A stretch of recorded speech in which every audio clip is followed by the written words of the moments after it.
В Международной арктической школе в Якутске будут изучать 3 языка – русский, иностранный и родной. Программу обучения помогут разработать специалисты из Казахстана. Об этом на встрече с журналистами сообщила председатель постоянного комитета ЛТУМЭН по науке Феодосия Габышева.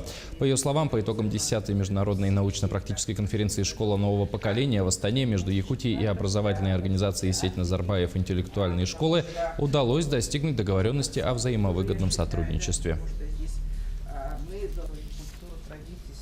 Этот меморандум мы планируем подписать в 2019 году, когда у нас откроется Международная арктическая школа.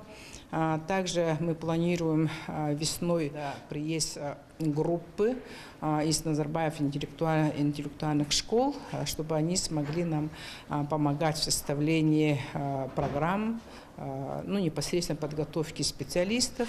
И будем дальше пропагандировать трехязычие, начиная с самого раннего возраста. Об этом мы договорились, и это будем дальше развивать.